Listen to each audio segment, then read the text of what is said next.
और किशन कन्हैया जी के पास जानते हो कैसी थी? गोपियां जिनको किसी ने छुआ ना हो।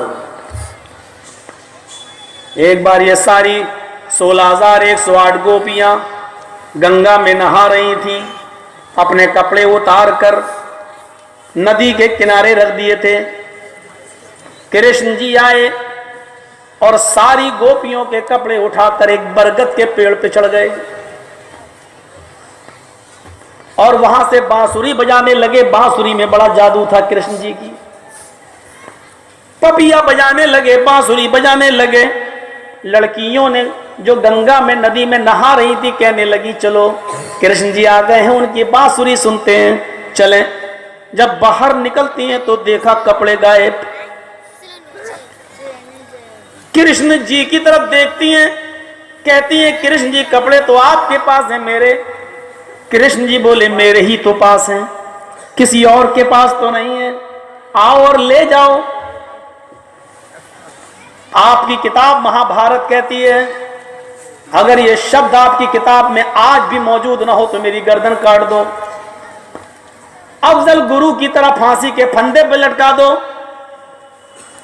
अजमल कस्साब की तरह तख्ते तार पे लटका दो।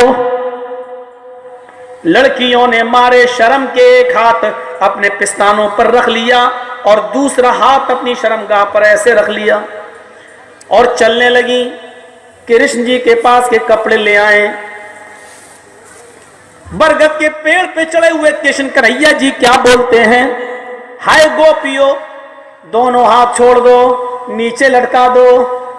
यानी तुमने एक हाथ से जो सीना छिपा रखा है, सीने पे रखा हुआ हाथ नीचे कर लो और दूसरे हाथ से जो गुप्तांग अपनी शर्मगाह छिपाई उसको भी अलग हटा लो और ऐसे ही दोनों हाथ छोड़कर मेरे पास आओ।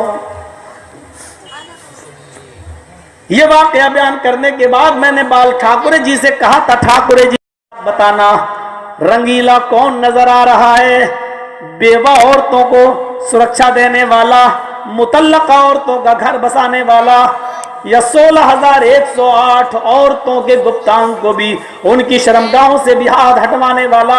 ईमानदारी के साथ बताओ। लेकिन इस देश के कानून को क्या कहिए, जिसने इतने खतरनाक जुमले मेरे नबी के बारे में बोला उसको 1 दिन जेल नहीं हुई, मौलवी जर्जीस को 3 दिन के लिए जेल में डाल दिया।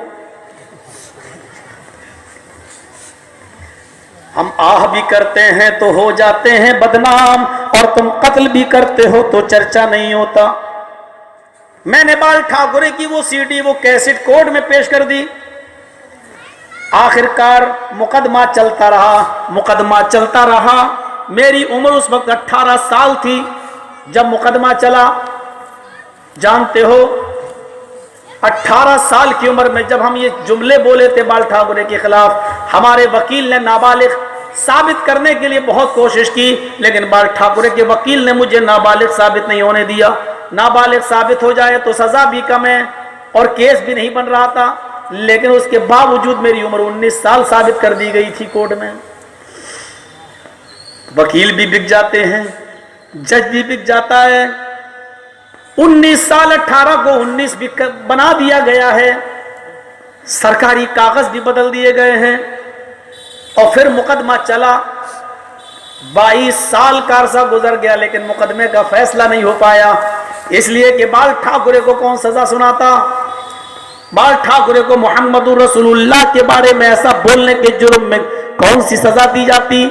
इसलिए मुकदमे की तारीख पढ़ती गई, जर्जीज की भी तारीख पढ़ती गई। एक दिन आया बाल ठाकुरे मर गया, उसके साथ मुकदमा खत्म हो गया, लेकिन कोर्ट का फैसला नहीं आया। यह है हिंदुस्तान का कानून। अब हम ये कानून पर जो तबसरा कर रहे हैं, जानते हो इसको कोई कोर्ट पहुंचा देगा तो सुप्रीम कोर्ट क्या कहेगी? ये अदालत की तौहीन है। मौलवी जर्जीज के ऊपर अदालत की तौहीन के जुर्म में एक और मुकदमा ठोक दो। ये परवीन तोगड़िया बोल रहा है, संबित पात्रा बोल रहा है कि हम मंदिर वहीं बनाएंगे। कोर्ट क्या चीज होती है? हम फैसला नहीं मानेंगे। आस्था का सवाल है। अगर तुम वाकई मर्द हो, आए सुप्रीम कोर्ट के जजों तो संबित पात्रा को नोटिस भेजकर उसके ऊपर तौहीन अदालत का मुकदमा दायर करके दिखाओ। मोदी, अगर तुमने अपनी मां का हलाल दूध पिया है तो संबित पात्रा जो तुम्हारा प्रवक्ता है उसके ऊपर तौहीन अदालत का मुकदमा चलाकर दिखाओ। नहीं चलाओगे, जज भी तुम्हारे, कोर्ट भी तुम्हारी, सीबीआई भी तुम्हारी, सारी चीजें तुम्हारी मुट्ठी में। ये तो दिखावा है, हम सिर्फ दिखावा करते हैं, हम तो सिर्फ ओछापन करते हैं, लोगों को बेवकूफ बनाते हैं। संबित पात्रा टीवी पे डिबेट में बोलता है, बार बार बोलता है कि मंदिर तो वही बनेगा, हम हर हाल में बनाएंगे, कोर्ट का फैसला आए या ना आए लेकिन मंदिर वही बनेगा। क्या ये अदालत की तौहीन नहीं है? क्या ये कोर्ट की तौहीन नहीं है? लेकिन ये कोर्ट की तौहीन नहीं मानी जाएगी क्योंकि इसको मोदी का चमचा बोल रहा है, मोदी का भक्त बोल रहा है। बाल ठाकरे के खिलाफ मुकदमा फाइनल नहीं होता है, बाल ठाकरे मर जाता है लेकिन कोर्ट का फैसला नहीं आता है।